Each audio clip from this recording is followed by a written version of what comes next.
Designer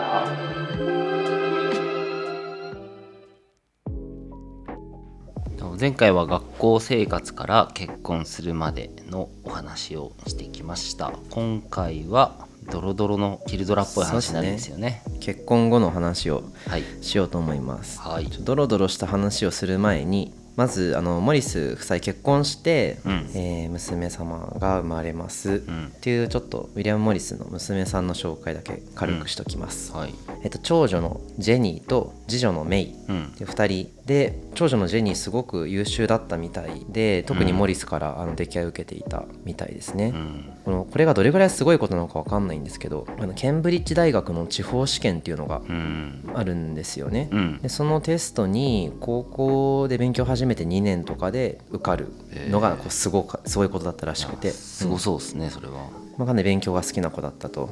で次女のメイさんは、モリスの仕事を大きくなってからいろいろ手伝うようになります、この人がそのお父さんが亡くなった後にこう作品を整理したりとか、本を編集したりとかして、僕たちが今知ることのできるモリスの情報っていうのは、彼女が割といろいろまとめてくれたりだったりとか、あとはモリス商会ですよね、彼が後に作る、会社ですよね、はい、そこの刺繍部門の責任者になったりとかしています、はい、モリスと同じようにデザイナーとして生涯生きるっていう、そういった感じですね、なんですけど、長女のジェニーが転換っていう病気分かりますかね。分かる。でも15歳で転換って早いんね。どうなんすかね。なんか結構年いってからなる病気なのかなと思ってて、で僕の周りもでもね、小さくて、転換になっちゃった子いましたね。今でこそいろいろ治るんだと思うんですけどね、薬を飲んだりとかして、当時は治らなかったっていうのと、発作が起きるんですよね、あれってどういう仕組みで起きるのか分かんないですけど、割とショッキングですよね、痙攣しちゃうから。そうだね、だから結構震えたりもう転んじゃったりとか、今でいうその慢性疾患に当たるんじゃない？そうだね、突然起きたりとかするやつですよね。完全な治療はできないけど、喘息みたいなのと一緒で、なんか薬とか習慣でなんとかなってるみたいなのはある。なんかこれが治らないっていうのもあるし、発作が起きるたびに脳にダメージがどうやらあるみたいで、優秀だったジェニーなんですけど、将来学問分野で頑張るの厳しいかもねみたいな感じになっちゃったらしくて、モリスにとってはすごくショッキングな出来事だったのかなと思います、はい。ちょっと娘さんたちの紹介はこの辺にして、結婚した後どうだったのかっていう話なんですけど、レッドハウスっていうお家を建てようってなるんですね、これも今の感覚からするとすごいびっくりなんですけど、これをモリスとそのモリスの周りにいるクリエイターたちですよね、みんなで力を合わせて、モリス結婚してめでたいから、立派なお家を建てようぜって言って、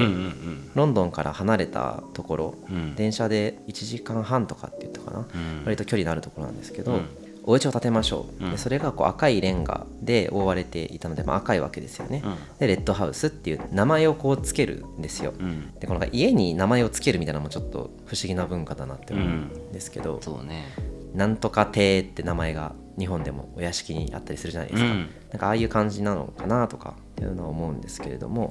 レッドハウスっていうのを作ります、で当時ですね、前回も子供だいたい 5,6 人とかいますよっていう、当時の家族っていうのは、っていう話をしたと思うんですけれども、特に郊外の住居っていうのはまだ土地が余っていて、広く大きいことっていうのが、よくある当時のお家だったらしいです、なのでこのレッドハウスもとても大きいお屋敷なんですね、建築様式としてもすごく、下の方にちょっと写真貼っといたのでまた見てほしいんですけど、モリスが好きそうなゴシック感があるレンガ造りのお家になってます。めっちゃ綺麗ですよね、写真見ると。でもなんか内部ちょっと昔の日本みたいな感じするね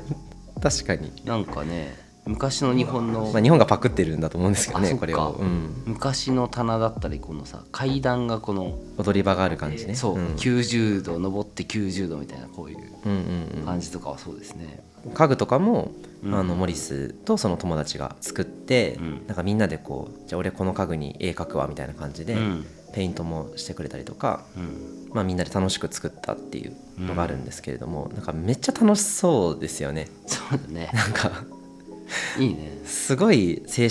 してますよね。これも多分お金に余裕があったっていうのもあるとは思うんですけれども、だってこれ当時って社会情勢めっちゃ大変ですよ。そうですよね。だって貧しい人8割の世界でしょ。そうどうなんですかね。これがのんきといえばのんきなのかもしれないし、そうじゃないといえばそうじゃないのかもしれないんですけど、これね1858年にモリスがですね、さっき建築事務所で知り合ったって言ってたフィリップ・ウェッブさんですよね、ウェッブとフランス旅行してたんですよ、その時にこういうの建てたいんだけどっていうので依頼した。なるほど。だからね1848年革命の、ヨーロッパのごたごたからまだ10年しか経ってなくてみたいな感じですよ。すげえな。めちゃくちゃお金あったんだなと思いますけどね。なんかね、毎晩天王ザイルのナイトプールに集まってる人たちみたいな感じなのね。そう世の中大変でも別にねみんな娯楽はしますもんね、っていうすごく立派なところに住みます。でここにはよくラファエル前派の人たちっていうか、そこで知り合った、モリスの周りのいろんな人たちですよね、とか将来的に一緒に会社をやるような友人たちもよく集まってみんなで遊んでたらしい、いいね。なんかねエピソードがあって、なんか暗くなるとかくれんぼをしたっていう、ピアノを弾きながら、イギリスの昔の歌を歌ったりしたっていう、なんかめっちゃ楽しかったらしい。もう20歳ぐらい結婚した後？結婚した後これ、24歳とかですね、で結婚してみたいな、20代半ばですだから、すっごいなんかね陽キャなそう超陽キャそうだね。ある程度成功して、成功っていうかあれですね、まず親のお金があるので、立派なお家を建てて、毎週末、パーティーしてるみたいな感じですよね。いいね。で、やっぱり自然が大好きなモリスなんで、庭のねこう植物とかもすごくこだわりがあったらしく、庭に生えてた植物とかそういった景色ですよね、レッドハウス周りのすごく自然豊かな田園風景みたいなものっていうのは、彼の創作活動にもある程度影響があっただろうなというふうに書いてある本もありました。なんですけど、せっかく建てたのに1865年にこのレッドハウス引き払ってしまうんですよね。だから建てて何年？多分そんな10年も住んでないみたいな感じですよね。なんかこれいろいろ原因がですね、一つリウマチ熱っていう病気があるんですけれども、それにかかっちゃって、で少しロンドンから離れてるのでこの場所は、一応仕事はロンドンだったんですよね、つまりこう通勤する必要があってですね、その長距離通勤がなかなかもう厳しくなった病気の影響で、っていうのがあるみたいです、っていうのと、このレッドハウスでのこの生活にいろいろ嫌気がさしてるみたいな部分もあったと思うんですよね。っていう話をちょっとしていければいいかなと。この後あるんですね。そうですね、ロセッティとこの妻のジェーンとの関係みたいなものがなんか怪しくなってくるっていうのがありますね、その辺を話していければと思っています。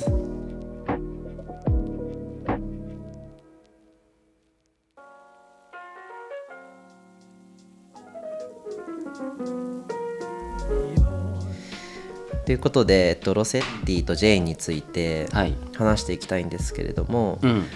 さっき週末によく友達遊びに来てたっていう話をしたと思うんですけど、ここには仲良しのねエドワード・バーン・ジョーンズの夫妻だったりとか、もちろん尊敬する大先輩ロセッティの夫妻も来ていたと。でセッティ婚約者いるっていう話をしたじゃないですか、彼女の名前がリジーっていうんですけど、リジーさんともこの時結婚してたんですよね、でもちろん友人間男同士の会話もあるだろうし、この奥様方同士の会話ももちろんこの時はあっただろうと、いろいろジェーンはリジーの何ていうんですかね、旦那に対する愚痴とかもいろいろ聞いてたらしいんですけれども、リジーさんが亡くなっちゃうんですね、結婚からわずか2年で。そうなんですね。そうなんです、割とこう体調良くなかったみたいで、子供生まれるんですけど、子供も死産させてしまっていて、でその時に摂取していたのかなと思うんですけど、アヘンとかアルコールとかをこの時かなり大量摂取するようになっていてですね、多分精神的に参っていたのかなとは思うんですけれども、なかなかなのでロセッティ夫妻の関係っていうのも順風満帆ではなかったっていうのはありますね。結局なんかこれが遺書がなくて事故なのか自殺なのかみたいなものは分かんなかったんですけれども、少なくとも中毒症状で出てたんだろうなっていうのは思いますね。でリジーさんが亡くなってからロセッティもいろいろ悩むようになっちゃってですね、罪悪感とかうつっぽい症状が出てくることになっちゃいます、っていう時にジェインといい感じになっちゃうんですよね。それはね、奥さんも亡くなっちゃうし、で、ここから三角関係が始まるわけですけれども、なかなかジェインが厳しいことを言っててですね、なんか晩年とかモリスのことを話しているんですけれども、なんか一回もそういう愛情を抱いたことがないみたいなことを言ったりとか、モリスに対して、モリスのことを回想して、やっぱりお金みたいな、けど私はまた若返ったとしても同じようにモリスと結婚するだろうみたいなことを言ってるんですよね、この人。だからこれがだからどこまで本当なのかというか、よくわかんない、本当に愛情がないのか、本当の意味でお金目的なのか、何なのかっていうのはちょっと難しいところなんですけれども、一方でロセッティとは結構イチャイチャしちゃうっていうのはあるんですよね、だからモリスがやっぱり女性との関係を築くのが苦手だったみたいのも、多分あるとは思うんですけれども、結局ね、こういうの後世の人がいろいろ書いてますけど、本人たちにしか分かんないよなってそうですね、3人の誰かが書いたならね分かるけどね、3人の誰かの手記が残ったりとかこう言ってたみたいなエピソードありますけど、結局それもね本心なのかどうかとかも分かんないじゃないですかそうだね、ただややこしい関係だったっていうのは事実かなっていうのがあります、でモリスはこのジェインとの関係の悩みっていうのを詩を作ることにぶつけていたっていうのがありまして、地上の楽園っていう詩作があるんですけれども、この詩の中でモリスはジェインのこと大好きなんですよね、超美しいと思ってるから、好きなんだけどもなかなか妻が自分に興味を持ってくれないみたいなことをこの詩の中で表現して、ある種のストレスのねぶつける場所としてというか、ストレス発散として詩を書いていたっていう風に言われてます。ちなみにそのモリスはロセッティとジェインの関係はもう知ってるの？知ってるんですよ。知ってて詩を書いてるの？書いてます。なんかこれもね街の中で噂とかになるらしいんですよね。このロセッティがなんかジェインといい感じになってて、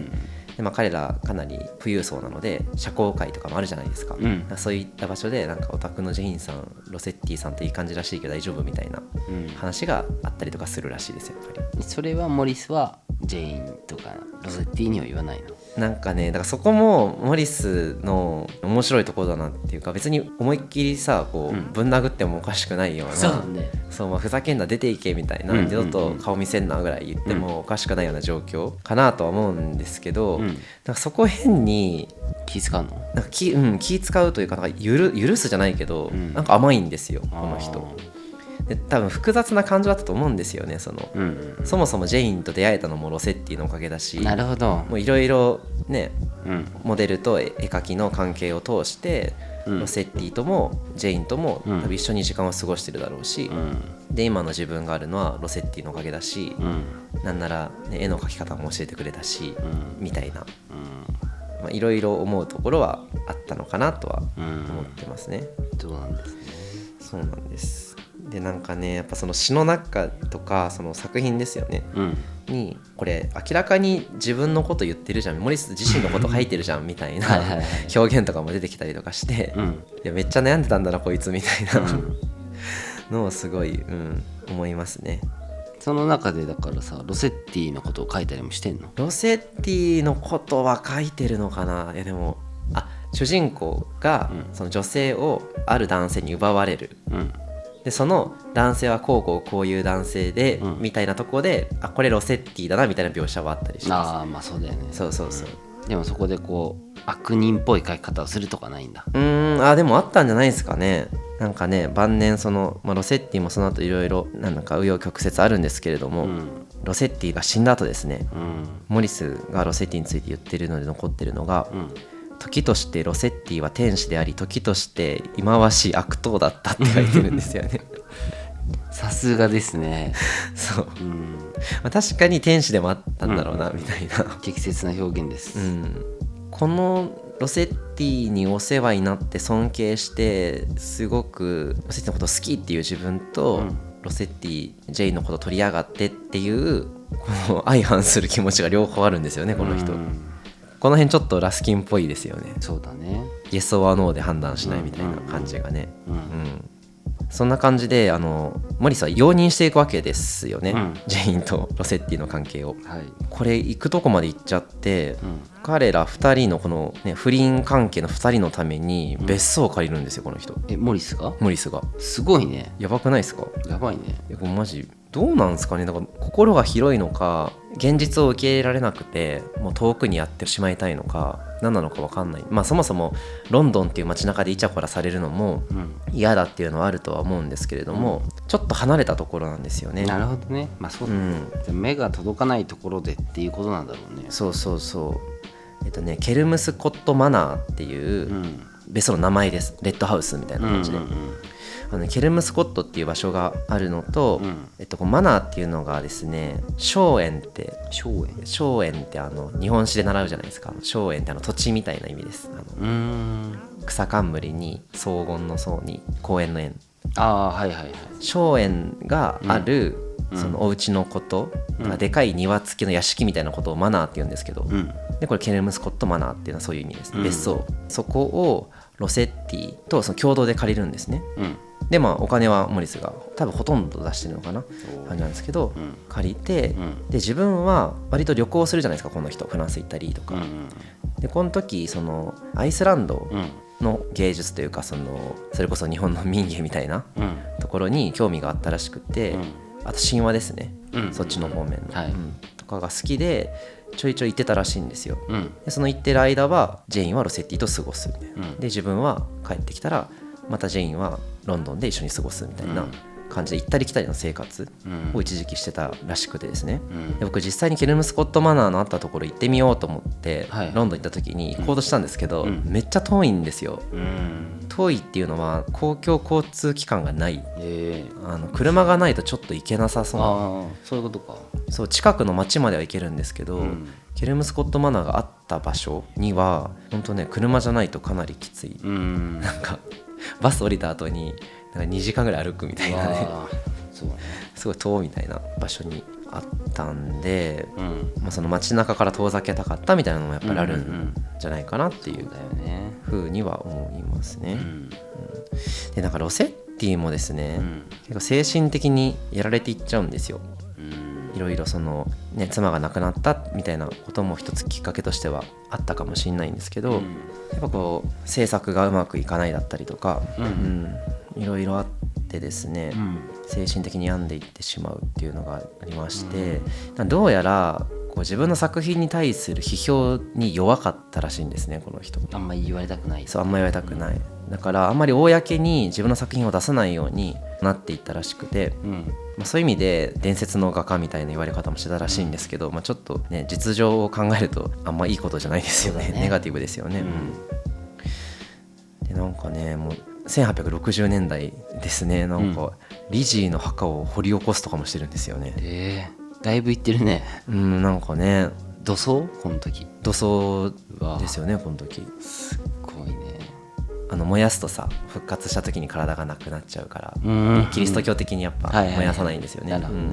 から亡くなったねリジーと同じように飲酒量がめっちゃ増えちゃったりとかして、睡眠薬も飲んでたみたいですね。だいぶですね。なんかそういう弱ってくロセッティを気遣うみたいな気持ちもあったんだと思うんです。哀れに思う気持ち、